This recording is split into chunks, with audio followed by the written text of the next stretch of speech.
I'm joined by Emma Whitty. Emma, welcome to the Shine Festival and thank you for taking part. Emma, you're here today to tell us a bit about what you do. What do you do for work? Okay, so at the minute I am a community youth worker, and I have a couple of different roles. One of those roles is to work with the LGBT community, so young people in the LGBT plus community.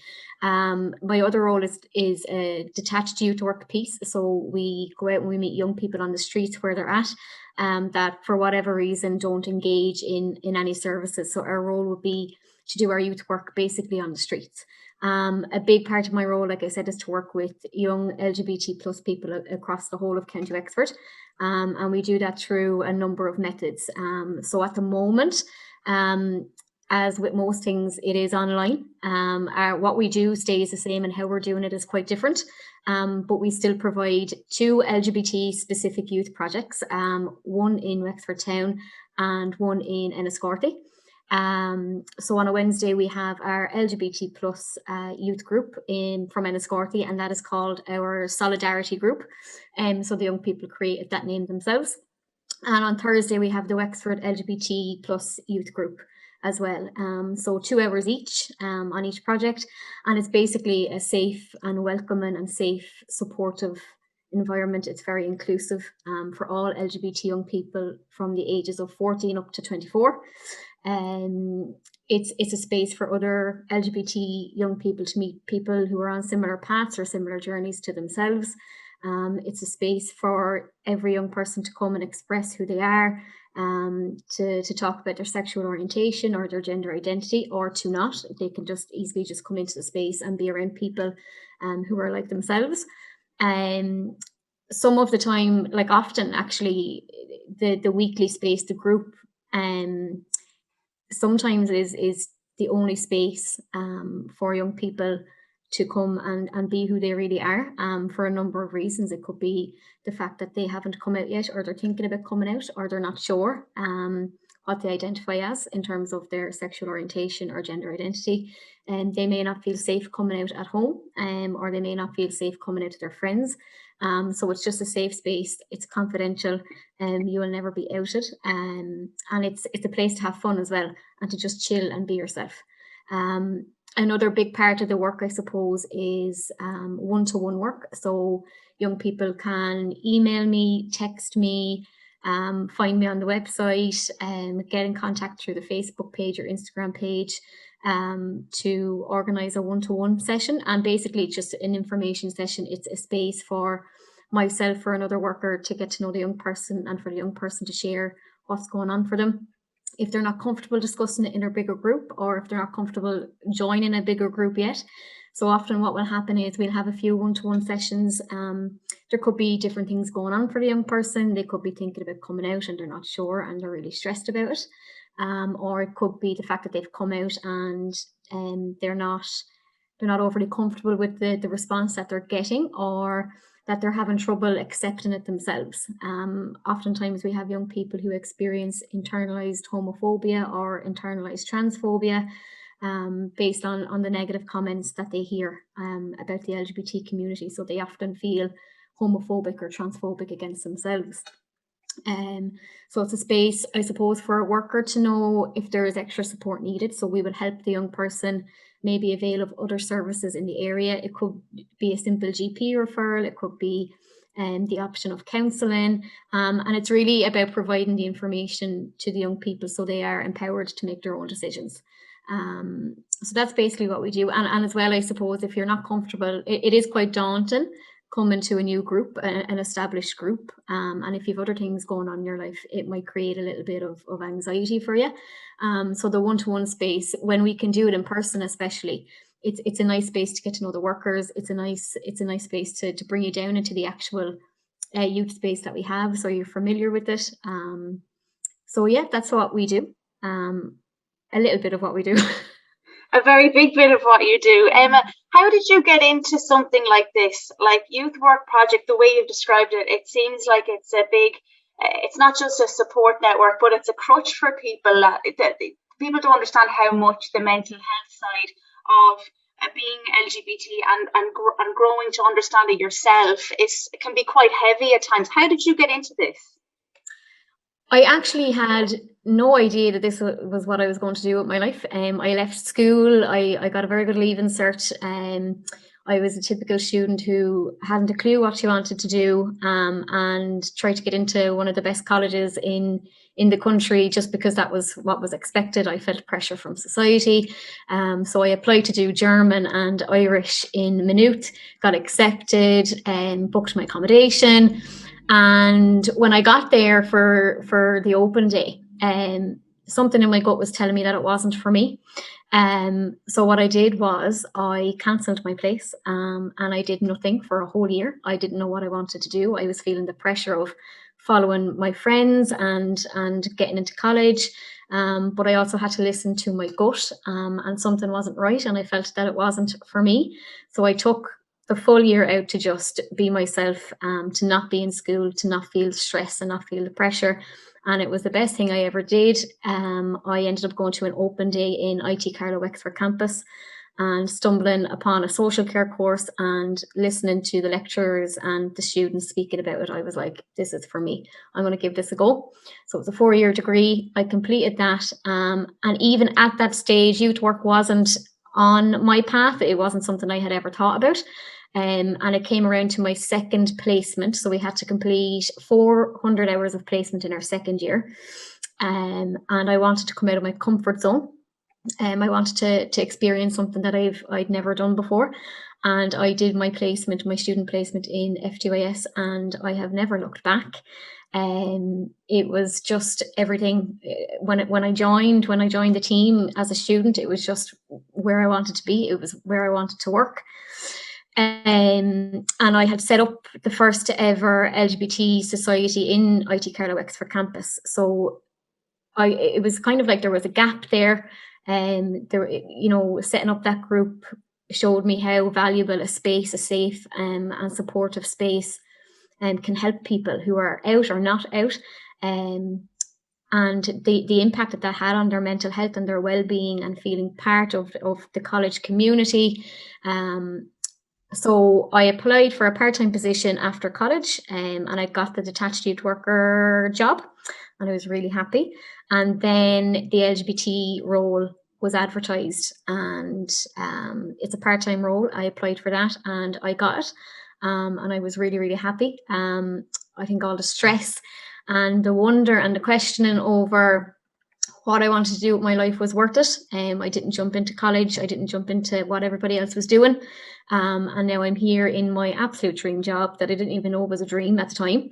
And I don't see myself doing anything else. I think there's nothing like meeting with different young people from all walks of life, listening to their stories and empowering them to take control of their own lives. It's a really, really valuable and rewarding job. So that's how I got into that. Emma, you can see the sparkle in your eye when you talk about your job and what the important parts and the high parts are. What's the most rewarding part for you? Oh, to pick one is hard. The most rewarding part for me would be when we see young people being able to just express who they are without any judgment, when they're able to do it in a safe space. I suppose one of the most precious things to me is when you're working with young people who are questioning their sexuality or their gender identity, and they're really, really scared about coming out, and you get a text or you get a video call or you meet them and they're like, I've come out, and the response was good and I feel really safe now, I feel really supported. It's because it's not an easy road for everybody. I think as a society we've moved forward a lot, but there are still lots of issues in Ireland and around the world in terms of LGBT rights. So I suppose the most rewarding part would be to see young people just being able to be themselves, to relax, to be whoever they want to be, whenever they want to be it, and to stand up and just be who they are. And I suppose the other rewarding thing would be when you see other young people standing up for and supporting their LGBT friends. It's a really huge thing. It's really rewarding. And I suppose another favourite part of my job is to go to Pride every year with the young people. Being able to march in Dublin Pride as a youth group and with over 500 other young people from youth organisations all over Ireland is really powerful. And you're marching and you're listening to and you're looking at people clapping for everybody, and it's just a really powerful space, and the young people love it, the workers love it. So yeah, there's lots of rewarding things about the job. Emma, as empowering as you say it is, you also said it's not an easy road for some people. What are some of the issues that you see coming to you from the LGBT youths in your service? At the moment, in the current climate of COVID, I suppose it's the isolation and not being able to meet with their peers in the youth group. Like I said before, sometimes the youth space is the only space in the week where a young person can be their authentic selves. So not having that space, even though it is online, the feedback is that it's not the same. The connection is not the same, and physically meeting people is not the same. And I suppose it's even more difficult when you're in a home that isn't too supportive of your sexual orientation or your gender identity. So being in lockdown and being in a home where you can't be yourself is quite tough. I suppose being away from school, if you're after coming out to your friends, for example, you're not seeing them every day either. So it's affected a lot of people, a lot of young people's mental health. It's affected their social skills, their confidence, their self-esteem. There was a survey done, Life in Lockdown by Belong To, and they found that 93% of young LGBT people are in unsupportive homes at the moment. As well as that, I suppose even when they are in school, there can be a lot of homophobia and transphobia, and that can really have an impact on your mental health. The school climate survey done in 2019 showed that 73% of young LGBT people still feel unsafe at school. 77% of them have been verbally abused. And the LGBT Ireland report showed that 50% of LGBT young people were bullied in schools, and 67% of people had witnessed somebody being bullied because of their sexual orientation or their gender identity.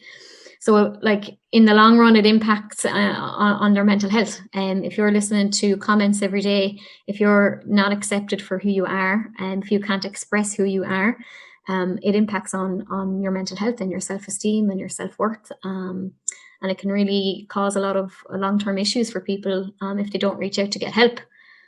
For people who are struggling, who are watching this, Emma, what would you say to them if they are struggling now? What would you say to those people? I would say, as cliche as it does sound, it does get better. You are 100% not on your own. One in 10 people are LGBT. So like if you think about in a classroom of 30 people, there's at least 3 of those people that are LGBT. So even though it might not be spoken about a lot for whatever reason, we do exist. We have always existed. It's just because we have grown up in a heteronormative society where we were taught that, relationships between male and females was the norm. But we are here, and there are loads of people like you that are on similar journeys. But the stuff that I've spoken about before in terms of homophobia and transphobia and biphobia can lead to silence for those young people. But we are here. We have always existed. It does get better. I would really, really recommend, as hard or as scary as it may be, to speak to at least one person about how you're feeling, and maybe reach out to your local youth service to see if they have an LGBT project within their service. There are lots and lots of LGBT youth projects across the whole country. And where you'll find a list of those is on the Belong To website. So if you just look up Belong To, you will see the LGBT youth groups available all over the country. There are helplines available free of charge. There are 24-hour support texting lines for people who don't want to talk on the phone. But I would say just trust that it does get better. You will be accepted by more people than the people that don't accept you. You will be supported by more people that don't support you. And there is always one person that you will be able to trust, even if it's an adult, a teacher, a youth worker. Just reach out to somebody and share the burden that you're feeling. And once you get to a place where you're comfortable in expressing who you are, the weight does get lifted off your shoulder. And how can people, Emma, who are not LGBT themselves be allies with the LGBT community? Yeah, they can do it in loads. There's loads of small, really small, simple ways to support people. It can be to educate yourself. And if somebody comes out to you and you're not sure and you don't want to ask, Google it. Educate yourself. Watch videos. There's loads of YouTube videos out there. Like I said, the Belong To website is great. Watch some LGBT friendly movies on Netflix. It can really make a difference. The media really makes a difference in terms of representation and trying to understand what goes on in somebody's life who is LGBT. I suppose you can support them by listening with no judgment. So if somebody comes out to you and says that they're trans or they're gay or bisexual, all you have to do as an ally is to listen. And sometimes the person doesn't even need advice or guidance; they just need to tell somebody. One thing I would always advise is to call it out. If you hear somebody being bullied, or if you hear a comment like a really common comment is "that's so gay." We hear that all the time in every place. That the comment "that's so gay." So if you hear that, challenge it. Just say, "Do you know what gay actually means?" And when you're saying "that's so gay," it usually means you're describing something that isn't cool or that's lousy, and that's what you're saying about LGBT people then. And there could be LGBT people all around you and you don't know. And people aren't used to being called out on it. So if you call it out in a gentle way, you don't have to get into a debate or an argument. It can be an educational conversation, an open conversation, and just say, look, you just need to think about where you're talking, because anybody in this room could be LGBT. And you saying "that's so gay" usually describes something that isn't nice. So just be mindful of what you're saying. You can do something as simple as wearing a rainbow pin or a badge on your school bag or on your uniform. When people see that little rainbow or anything with LGBT on it, you're actually communicating with the LGBT people around you that you are accepting and supportive. And that's a really big thing that allies can do. Like I said, there's loads of ways. Being aware of local youth services. So if somebody comes out to you and you don't know how to support them, you don't have to take that on. You can listen without judgment, and you can tell them, well, look, there's an LGBT youth group that I know about in Wexford. Do you want the number for there? Or I hear that there's an LGBT helpline, and have a look on Google for the helpline. I think it scares a lot of people who are not LGBT when somebody comes out to them, because they're afraid of saying the wrong thing. If you are not sure, it's actually okay to ask questions. If you need clear, guidance on something or clarity on something, just say, I don't really know what bisexual means. Do you mind telling me a little bit more about it? Because I don't want to offend you. It's absolutely fine and respectful to ask questions, as long as they're not too intrusive. So yeah, there's many ways to support your LGBT friends. Emma, where can people find out more about how to find their local service? Their local service. Like I said, if you go on to the Belong To website in terms of LGBT support, you can go onto the Belong To website. You could type in, if you're in Wexford, LGBT Youth Support in Wexford, and our service will come up. You can have a look at the FDYS website. Spunout.ie have a long list of support services as well. And if you're not sure where to get the information, you can call your local youth service. If you look it up, it'll come up on Google straight away. If not, you can ask an adult. Hopefully a lot of adults now in the community know something about the supports available. Emma Whitty, thank you so much for joining us for Shine Festival 2021. Best of luck with the rest of the year, and thanks for taking part. Thanks, Joleen.